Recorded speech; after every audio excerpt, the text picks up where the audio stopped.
Ahora bien, tenemos que irnos familiarizando con algunos términos que se utilizan en terapia manual, como eh, los términos de Clospack y Loospack.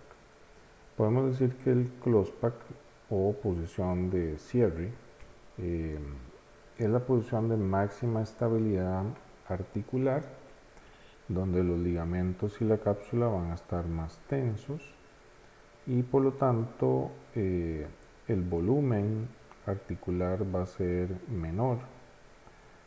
Y si yo someto a esa articulación a, por ejemplo, a tolerar peso, va a ser una articulación que por estar en esta posición de tensión va a ser estable.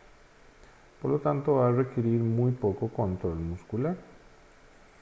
Esto lo podríamos ver si imaginémonos que estamos de pie, con la rodilla en extensión máxima, donde los ligamentos van a estar tensos, como los ligamentos laterales, los cruzados van a estar tensos. Esto nos va a permitir entonces mantener la carga sobre la rodilla y el cuádriceps se va a activar poco porque precisamente quien va a sostener la rodilla es la tensión de estas estructuras internas. Sin embargo, si alguien llega y me golpea, va a ser peligroso este golpe porque es muy probable que me rompan los ligamentos y las estructuras internas. Por otra parte, el USPAC es la posición de menor estabilidad articular y los ligamentos y las cápsulas van a estar más relajados, las superficies articulares no están bloqueadas, por lo tanto voy a tener también un volumen articular máximo, y esto es, por ejemplo, cuando nos llega un paciente con una inflamación de rodilla, es frecuente que nos venga entre 20 y 30 grados de flexión, que es la posición del USPAC de la rodilla. Esto es así porque la cápsula de la rodilla va a poder soportar más cantidad de volumen en esa posición. En esta posición tenemos que es estáticamente inestable para tolerar peso. Imaginémonos entonces la rodilla a 20 grados, 30 grados de flexión. El cuádriceps y los músculos van a tener que activarse para tratar de soportar esa posición. Pero si, por ejemplo, estoy jugando fútbol y alguien me golpea lateralmente, voy a tener menor posibilidad de que me lesionen de repente los ligamentos, porque estos no están tan tensos como en la posición de Clospack. Y por lo tanto es la mejor posición para realizar distracciones articulares, porque tenemos a esos ligamentos más relajados y a esa cápsula más relajada, entonces va a ser más fácil poder hacer, por ejemplo, una tracción de la rodilla. Cabe resaltar que las posiciones de Clospack, esta es la posición de Clospack de la articulación del dedo, es una extensión. No sé si han visto que estas ferulitas las venden y a veces cuando la gente se golpea un dedo se las pone así, en total extensión.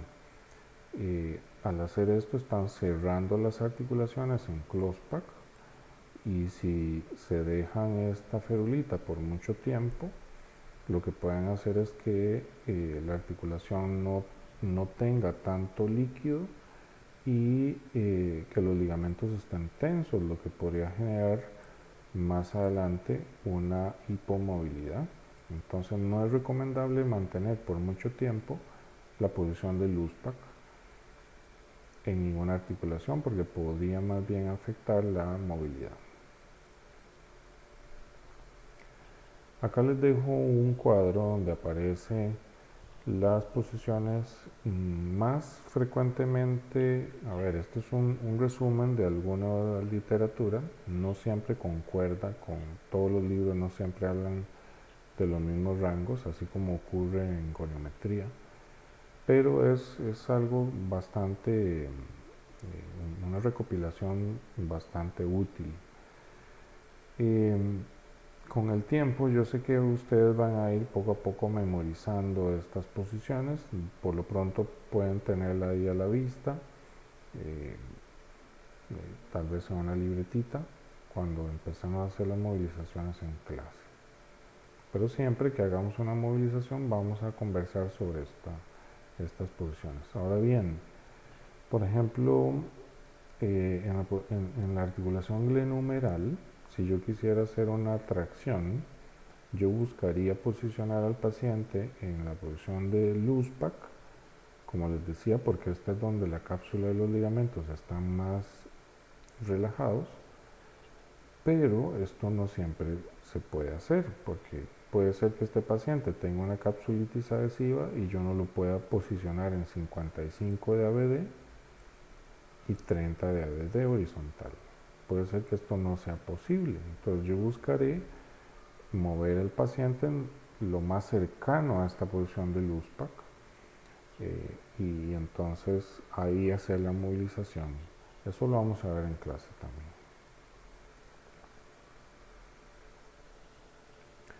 Bien, tenemos movimientos articulares que podemos llamar clásicos, de los cuales se derivan el movimiento activo del paciente y luego los movimientos pasivos. Pero también tenemos los llamados movimientos accesorios. Estos han sido llamados también movimientos acoplados o no acoplados y movimientos de juego articular. Entonces vamos a hablar sobre esto. ¿Qué es un movimiento acoplado?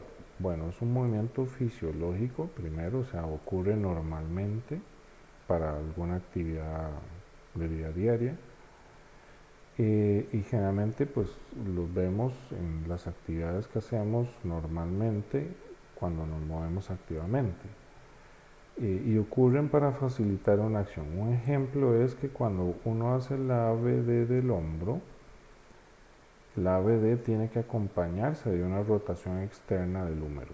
O sea, yo no puedo hacer la ABD completa de los 180 grados si no sumo una rotación externa. Eso es un movimiento acoplado. Son estos movimientos que interactúan entre sí para poder llegar a realizar una función. Por otra parte, un movimiento no acoplado sería un movimiento no fisiológico, o sea, sería algo que cuando yo lo hago me produce una amplitud limitada y una sensación terminal de choque, o sea, es un movimiento bloqueado. Y esto, como ejemplo, tenemos las articulaciones cervicales altas, C1, C2 y el occipital, que cuando uno inclina esos segmentos, rotar hacia el mismo lado de donde yo incliné la cabeza va a ser muy difícil y se va a percibir como duro.